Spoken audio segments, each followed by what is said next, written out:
ভগবান শ্রীকৃষ্ণ কি বলছিলেন দাপর যুগে? যদা যদাহি ধর্মস্য গ্লানি ভবতু ভারত। এই শ্লোকটা তো বা এই ব্যাপারটা, বাণীটা তো আপনারা জানেন সবাই। যখন যখন ধর্মের গ্লানি হবে তখন তখন আমি আবির্ভূত হইব।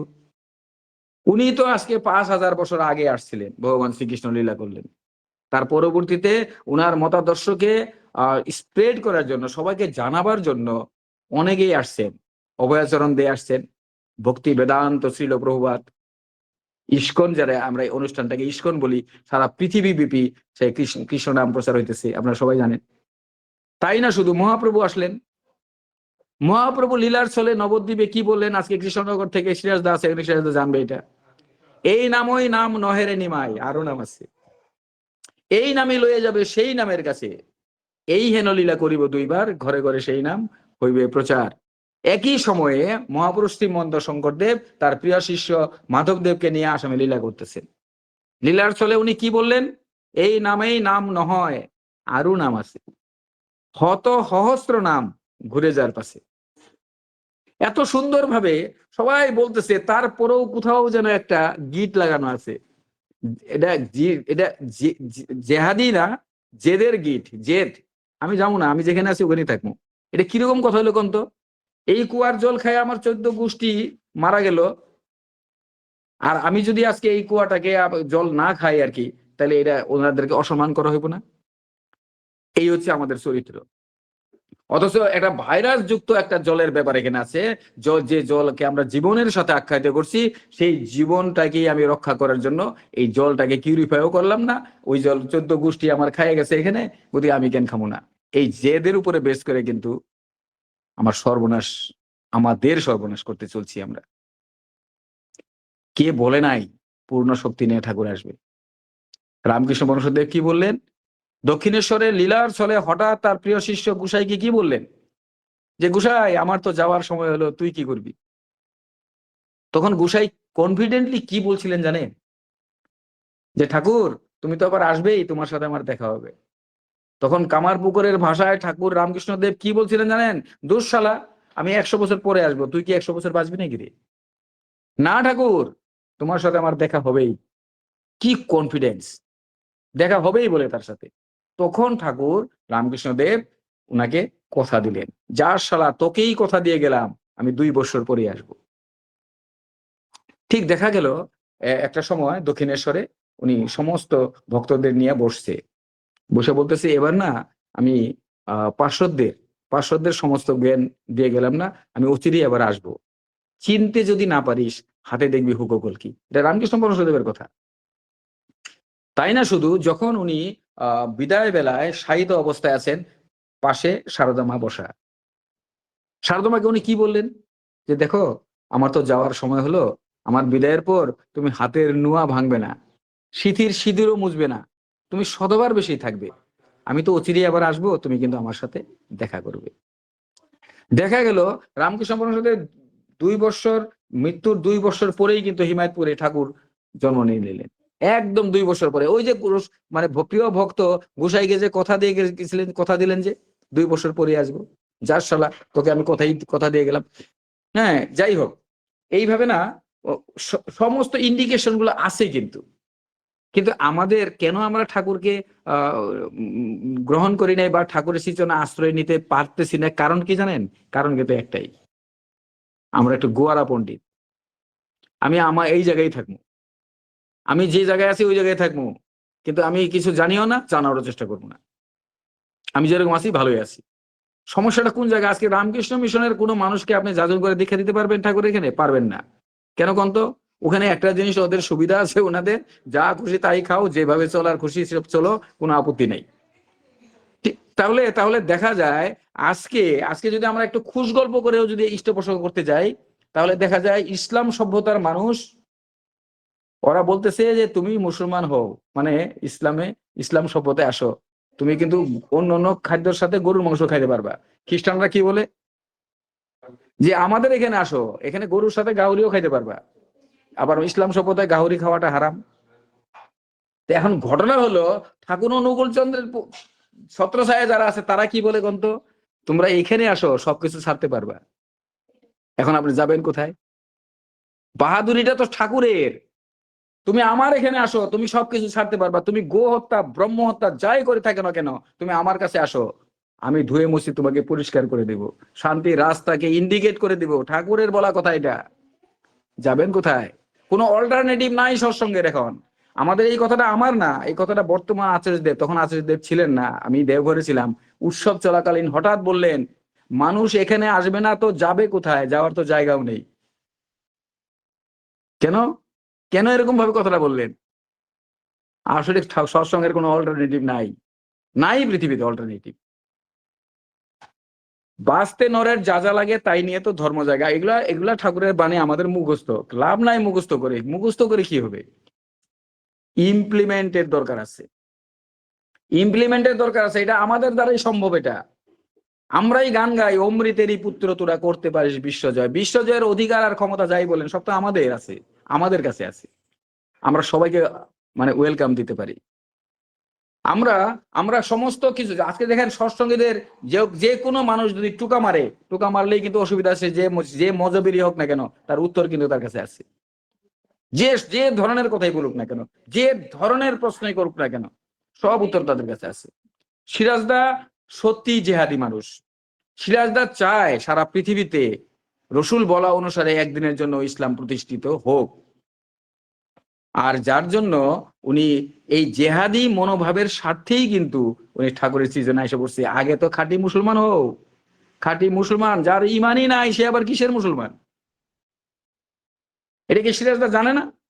জানে, জানে বলেই তো উনি ঠাকুরের সৃজনে আশ্রয় নিছে। এই সিরাজদাকে নিয়ে আমি গর্ব করতেই পারি, আমার গর্ব থাকতেই পারে, কারণ সিরাজদা অনুভব করতে পারছে। আজকে জানেন ঠাকুর হঠাৎ, হিমায়তপুরের ঘটনা এটা, ঠাকুরের একজন সমবয়সী বন্ধু ছিল, উনি মোহাম্মদ রেজাউল করিম।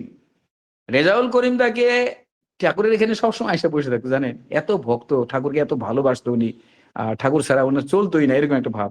খুব উচ্চ শিক্ষায় শিক্ষিত মানুষ ছিল। হঠাৎ একদিন কথা নাই বার্তা নাই, ঠাকুর রেজাউল করিম দাকে বলতেছে যে, করিমদা, আহ, আমি আহ, আমি তো এটুকু জানি যে রসুল নিরামিষ খাইতে বলছেন। হঠাৎ এই ধরনের কথার সাথে না আহ উনি চমকে গেল, কি কথা কয় ঠাকুর? কলে, ঠাকুর আমি তো কোনো জায়গায় এরকম পাই নাই যে নিরামিষ খাইতে হবে। কলে, আমার কি ঠাকুর বলতেছে কিন্তু, হ্যাঁ আমার মনে হয় কোরআনেই কোথাও যেন লেখা আছে কথাটা। কোলে রেজাল্ট করিতে বলে, আমি তো কোরআন বহুত বার পড়েছি ঠাকুর, আমি কোথাও কিন্তু এই শব্দটা, এই সেন্টেন্সটা পাই নাই। আমার না মনে হয় কি জানেন, কোরআনেই কোথাও আছে। আবার বললেন ঠাকুর, আবার আবার অস্বীকার করতে চাইলেন যে আমি কোথাও পাই না এরকম। তখন ঠাকুর বললেন রেজাউল করিম তাকে, কোরআন একটা নিয়ে আসেন তো। কোরআন নিয়ে আসলো, কোরআনটাকে পড়তে বললো। পরে পড়তে পড়তে পড়তে পড়তে সম্পূর্ণ কোরআন পড়ে ফেলানোর পরেও রেজাউল করিম দা বলতেছে, ঠাকুর কোথাও তো পেলাম না, রসুল নিরামিষ খাইতে বলছেন। আবার পড়েন তো। আবার পড়তে দিল, পড়তে পড়তে আবার শেষ করলো, পাইলো না। এবার পরে ঠাকুর ট্রেস দিয়ে বললো কথাটা, এবার পড়েন। উনি পড়তে নিল, আবার ঠাকুরের আজ্ঞাবাহী ভক্ত হিসাবে পড়তে নিল। পড়তে পড়তে একটা পাতায় যখনই ঢুকলো, সাথে সাথেই ঠাকুর আটকাই দিল, এই পাতাটা আবার পড়েন। যখন ওই পাতাটা সম্পূর্ণ পড়তে গেল আবার, তো একটা জায়গায় একটা আটকাই দিল আবার। ঠাকুর বললেন, এই যে সেন্টেন্সটা পড়লেন, এটার এটার অর্থটা একটু বুঝেন তো। তো রেজাউল করিম দা তো বুঝাইতে পারতেছে না, কারণ উনি এরকম একটা শব্দ আছে যে শব্দটা উনি বুঝে নাই নিজে। তখন ঠাকুর বললেন, অভিধান নিয়ে আসেন। নিয়ে আসলো অভিধান। অভিধান আনার পর ঠাকুর প্রমাণ করে দিল হযরত রাসূল নিরামিষ খাইতে বলছেন। কই থেকে আসলো গরু ঘোড়া সবকিছু খাওয়ার ব্যাপারটা? আসলে ঠাকুর কি বললেন দেখেন, তোর মৃত্যু যদি তোর কাছে অপছন্দের কারণ হয়ে থাকে, তাহলে কোনো জীবকেই তুই কখনো মর বলবি না। ওখানে তো মানুষের কথা কয় নাই তো, কোনো জীবকেই তুই মর বলতে পারবি না। আবার বৈষ্ণব শাস্ত্রে দেখেন, রাসমেলা ঠেলাতে আমরা গিয়ে বাচ্চাদের আঙ্গুল ধরে নিয়ে যাই যখন, তখন ওরাই প্রশ্ন করে, আধা মাছ আধা মানুষ, এটা কি করে, কি ব্যাপার? ওইটা তুই বুঝবি না। মা বলে আর কি, এটা তুই বুঝবি না, ওটা পরে আমি তোরে বুঝাই দেবো। কারণ মার এত পেশাল পাড়ার ধৈর্য নাই। কিন্তু মা যদি পেশাল পারতে না, তাহলে সত্য কথা বলতে লাগবো। সত্য কথা বলে নিজে মাছ ছাড়তে লাগবে। কারণ ঠাকুর তো বিষ্ণু তো মৎস্য অবতার হয়েছে, বরাহ অবতার, গাহরির অবতার হয়েছে। তো কোথায় নাই বিষ্ণু, কোথায় নাই ভগবান? আসলে আমাদের সবার ভিতরে কিন্তু ঠাকুর আছেন। একটা জিনিস কিন্তু আমরা জানতে বাধ্য, বুঝতে বাধ্য, আমরা বলতে বাধ্য আমরা, যে ঠাকুর আমার ভিতরে আছে। এই কথাটা বর্তমান আচার্যদেব শিলংয়ে আমাদেরকে বলছিলেন, কি হবে মন্দির বানিয়ে যদি লুকি না থাকে? আপনারা নিত্য সৎসঙ্গ করবেন, কেউ মারা গেলেও সৎসঙ্গ করবেন, কেউ জন্ম নিলেও সৎসঙ্গ করবেন। মনে রাখবেন 365 দিনে আপনারা সৎসঙ্গ করবেন। এইটুকু কথা বলার জন্য আমাদেরকে আটকাই দিছিল, জানেন, বর্তমান আচার্যদেব। তখন আচার্যদেব ছিলেন না, পুঁজিবার দাদা সপরিবারে শিলংয়ে বিরাজ করতেছিল, উপরতলায় ছিল ওনারা। আমাদেরকে এইটুকু কথা বলার জন্য আটকাই দিল। মশাল ধারে বৃষ্টি পড়তেছে, আমরা নিবেদন করে তো আসতে লাগবে। উনি ইশারা দিয়ে আমাদেরকে বললেন যে আমি নিচে আসতেছি। আয়সা উনি একটা রুমের ভিতরে বসলেন। এই রুমটাতে গিয়ে আমরা সবাই প্রণাম করলাম। রুমটার মধ্যে কিচ্ছু নাই, সুন্দর ধবধবা একটা পরিষ্কার একটা চাদর পরা একটা খাট, আর উপরে একটা খালি ফটো আছে ঈশ্বর পুত্র প্রভু যিশুর। সেখানে গিয়ে আমরা প্রণাম করে যখন উঠে বসছি মাত্র, তখনই এই কথাগুলো বললেন আর কি, যে কি হবে মন্দির বানিয়ে যদি লুকি না থাকে।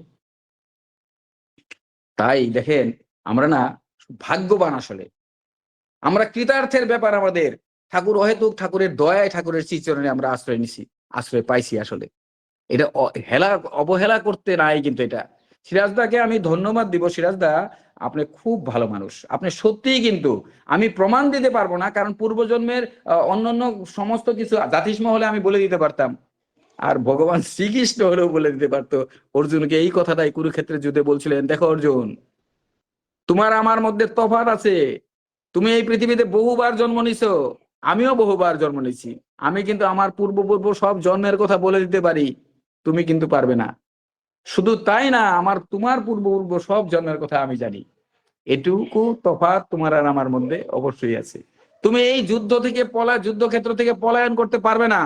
যদি পলায় যাও কুরুক্ষেত্রের এই যুদ্ধ থেকে, মানুষ তোমাকে কাপুরুষ বলবে। আর যদি এখানে তুমি দাঁড়িয়ে থেকে গান্ডীব না ধরো, তাহলে শত্রুরা তোমার মেরে ফেলবে। আর যদি গান্ডীব ধরে যুদ্ধ করো, যুদ্ধ করে যদি মারা যাও, মানুষ তোমাকে বীর বলবে। যাই হোক, যুদ্ধক্ষেত্রে আমরা অবতীর্ণ হয়েছি। কে আমাদেরকে নিয়ে আসছেন, কেন নিয়ে আসছেন, এটা অতটা জানি না বলেই ঠাকুর ধরছি, কারণ ঠাকুর সর্বজান্তা। হ্যাঁ, সবার পূরণ করেন যিনি, তারই মুখে বিধির বাণী, উনি বিধাতা পুরুষ। আমি না আর সময় নষ্ট করি না, আপনাদের বিরক্ত করার অধিকার আমাকে কিন্তু সিরাজদা দেয় নাই আসলে। সিরাজদা বলছে আপনি একটু মিষ্টি মধুর ইষ্ট কথা বলবেন। মিষ্টি মধুর চতুর এগুলো ভাব আমার নাই। আমি উচিত কথা যেগুলা যেগুলা শুনি, বুঝি, অনুভব হয়, সেগুলাকে মানে ব্যক্ত করার চেষ্টা করি। ওইটাও আপনাদের দৌলতে। কিরকম কন্ত, আপনাদের কাছ থেকে শুনি, আপনাদেরকেই বলি। এটা হচ্ছে ব্যাপার আর কি, যে গঙ্গা জলে গঙ্গা পূজা, আমার মনে হয় এটাকেই বলে। সবাই খুব ভালো থাকবেন, আনন্দে থাকবেন, আর এইভাবে একটু সান্নিধ্যের সুযোগ আমি যাতে সবসময় পাই, তার জন্য ঠাকুরের কাছে প্রার্থনা করবেন। জয় গুরু। জয় গুরু, জয় গুরু। খুব সুন্দর ইষ্ট প্রসঙ্গ আমার শ্রদ্ধেয় বলরাম দত্তদা করলেন, সেই ইসলাম ধর্মের কথা এবং সেই শ্রী ঠাকুর অনুকূল চন্দ্রের কথা, প্রকৃতাতে খুব সেই রেজাউল করিমদার কথা বললেন। অনেক গুরু ভাই ছিল আমাদের, আমরাও শুনেছি কলকাতা কলকাতা ইউনিভার্সিটি বেঙ্গলি বিভাগে হেড অফ দ্য ডিপার্টমেন্ট, কি নামটা ছিল, আমরা ছোটবেলায় যখন ওই দেওঘর গিয়েছি তখন শুনেছি ওনার ইষ্ট প্রসঙ্গ। তখন তো স্টেজ বানিয়ে মানে ইষ্ট প্রসঙ্গ করা হতো এবং যাত্রা হতো।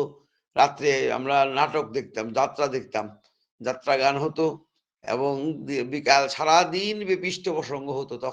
তখনকার দিনে, তখন ওই ক্যালকাটা ইউনিভার্সিটির মানে ভাইস চ্যান্সেলর, উনি নামটা ভুলে গেলাম এই মুহূর্তে, ইসলাম ধর্মীয় মানুষ, তিনি ঠাকুরের কথা সভাপতি ছিলেন। তিনি বলছিলেন, ঈশ্বরের কথা বলতেন তখন থেকে, যে প্রভু পৃথিবীতে তিনি কেন এখানে দীক্ষা গ্রহণ করলেন সে কথা তিনি তখন বলেছিলেন। কেন নিলেন অল্প মনে আছে, যাই হোক, হ্যাঁ বলেছিলেন যে কেন তিনি এখানে দীক্ষা নিলেন। আর ইসলাম শব্দের অর্থ কি, আর ইসলাম ধর্মাবলম্বী মানুষ এখানে কেন আসতে হবে, এই কথা ঠাকুর অবশ্য পরবর্তীতে ইসলাম প্রসঙ্গে গ্রন্থে বিভিন্ন জায়গায় বলে গেছেন বিশ্লেষণ করে, যে ধর্ম কি কি চাইছিলেন তিনি। যাই হোক, সে কথা আমার শ্রদ্ধেয় বলরাম দত্তদা বিভিন্নভাবে বললেন। ইসলাম ধর্মের কথা সঙ্গে জেসাস খ্রাইস্টের কথাও বললেন একটু সময় জেসাস খ্রাইস্ট কি মানে সে কথাও বললেন। এবং পরবর্তীকালে শ্রী ঠাকুর অনুকূল চন্দ্র যে বর্তমান যুগ পুরুষোত্তম রূপে পৃথিবীর বুকে এলেন, তার তার কথাও তিনি বললেন। তিনি বললেন যে পৃথিবীর বুকে তিনি নররূপে এই পৃথিবীর বুকে যে এলেন সে কথা বিভিন্ন গ্রন্থাদিতে উল্লিখিত আছে, সে কথাও বলছিলেন দাদা। খ্রিস্ট অবশ্য নিজেই বলে গেছে যে তিনি কখন আসবেন। বাইবেলে বলা আছে যে যখন বিশ্বে যখন খুব খরা হবে, খুব বন্যা হবে, মানুষ যখন একে অপরের সঙ্গে সম্পর্ক ভালো থাকবে না, স্বামী স্ত্রীর সম্পর্ক ভালো থাকবে না, পিতা পুত্রকে হত্যা করতে মানে কুণ্ঠাবোধ করবে না, তখন আমি আসবো এই পৃথিবীর বুকে। বাইবেলে সেন্ট জোসেফের একটা বাইবেল আছে, দুইজনে বাইবেল লেখা আছে, তো সেন্ট জোসেফের বাইবেলে লেখা আছে আর কি। তিনি লিখেছেন সে I will come at that time in the east, তিনি বলেছেন। আমি পড়েছিলাম, যাই হোক। হ্যাঁ, এই হচ্ছে ঠাকুরের কথা আর কি। ঠাকুর তিনি প্রিয় পরম রূপে পৃথিবীর বুকে আসবেন, এসে আমাদেরকে ওই যে বলরামদা বলছিলেন যে তিনি দয়া করে আমাদের তার চরণে স্থান দিয়েছেন, আর আমরা তার চরণে যুক্ত হয়ে নিজের জীবনকে কৃতার্থ করার একটা সুযোগ পেয়েছি। সে কথা আমার বলরামদা বলছিলেন যে তিনি দয়া করে সুযোগ দিয়েছেন। যুগে যুগে তিনি আসামী রামকৃষ্ণ পরমহংসদেবের কথা বলছিলেন, হ্যাঁ, যে আমি 2 বছর পরে আসব। কিন্তু পরবর্তীকালে অবশ্য ঠাকুর অবশ্যই কথা বলছেন যে ঠাকুর আপনি যখন আসেন তখন তো সবাই যারা মহান মহান সাধক ব্যক্তিত্ব সম্পন্ন মানুষ যারা এই পৃথিবীর বুকে থাকেন তারা তো বুঝতে পারেন, হ্যাঁ, তারা সব জানেন যে আপনি আসবেন, তথাপি আপনাকে মানে ওরা স্বীকার করতে চায় না কেন? ঠাকুর তখন একটা সুন্দর একটা মানে এই নারায়ণ নরবেলা, নারায়ণ সে একটা বাণীটা বলছিলেন আর কি। বলে পরবর্তীকালে বললেন যে মানুষের এক অহংমত্ত মানুষ তো, তাই তার অহংকার থেকে সে নিচে নেমে আসতে চায় না, তার অহংকার তার মধ্যে একটা গ্রো করে, সেখান থেকে তিনি আসতে চায় না। তিনি যদিও জানেন, তথাপি বর্তমান যুগ পুরুষোত্তমে তিনি আশ্রয় গ্রহণ করতে চান না, চরণ আশ্রিত হতে চান না, কারণ তার অহংয়ে তাকে সেই জায়গায় আটকে রাখে। কিন্তু তিনি বুঝতে পারেন ঠিকই যে যুগে যুগে ভগবান যে আসবেন বলে গেছেন, তিনি এসেছেন। খুব সুন্দর ইষ্ট প্রসঙ্গ আমার শ্রদ্ধেয় বলরাম দত্তদা করলেন। পরম পিতার চিচরণে আমার শ্রদ্ধেয় বলরাম দত্তদার ওনার পরিবার পরিজনের প্রতি প্রত্যেকের সর্বাঙ্গীন মঙ্গল প্রার্থনা করি, ইষ্টচ্ছল মঙ্গলময় জীবন কামনা করি, তারই চিচরণে সুখে শান্তিতে আনন্দে ভরপুর থাকবেন। জয় গুরু শ্রদ্ধেয় দাদা, খুব ভালো থাকবেন। জয় গুরু।